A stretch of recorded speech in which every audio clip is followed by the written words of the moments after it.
Welcome back into the Rowdy Studio. I'm Stephen Levine.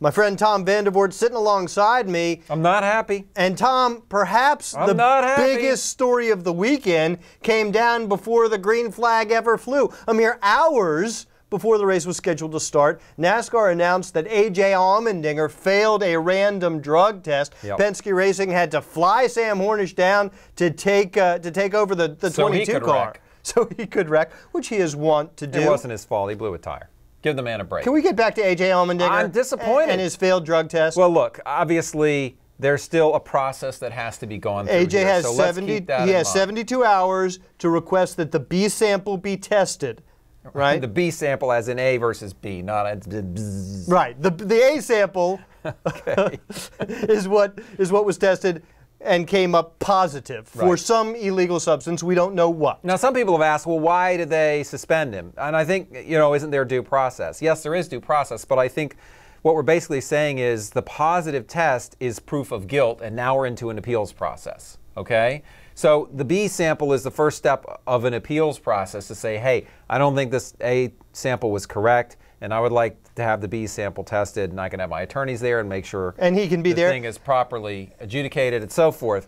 But I think we have to presume right now that there was some drug use, don't you think? Well, I think you have to presume that because we did get a positive result. Exactly. Now, if the B sample comes back positive, it's automatic indefinite suspension until AJ goes down the Road to Recovery program, a program which will be tailor-made for him based on the results of the test. And several guys have gone through this before and come back to, whether they're crew guys or what Nobody have as you. high profile as AJ Allmendinger. Remember, when Jeremy Mayfield failed his drug test, he was trying to come back into the sport in an independent team. AJ Allmendinger is running for Penske Racing. That's a couple things. I mean, Roger Penske is very famous for running a very tight ship. That's right. This is not tight ship activity. I'm sure the captain's not So pleased. the captain's not happy. I mean, you don't want to have a messy desk when you leave Penske Racing for the day. So this is not what you want. This is a pretty messy desk. This is a messy desk. Number two, you have to think back to earlier in AJ's career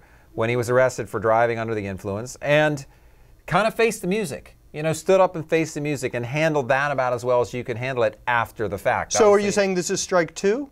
I feel like in some ways now you look back and you go, hey, does this, this guy seems to have a pretty buttoned up situation, but now you kind of got to question Is this a pattern? Yeah. Yeah. Well, we don't know. It takes 2 points and you got a line. You know what I'm saying? Yes, I do know what you're saying. Think about it. I'm thinking about it. All AJ Allmendinger will be thinking about it too. I assume he'll ask for the B sample tested. Why wouldn't he? Right. And so there's kind of like you got one challenge flag. You might as well throw it. There's more to come on this story. Yeah, and I'm you know sure. what? I don't want to make too light of it. I hope it turns out to be a false positive. It does happen. All right. For Tom Vandervoort, I'm Stephen Levine. Thanks for watching.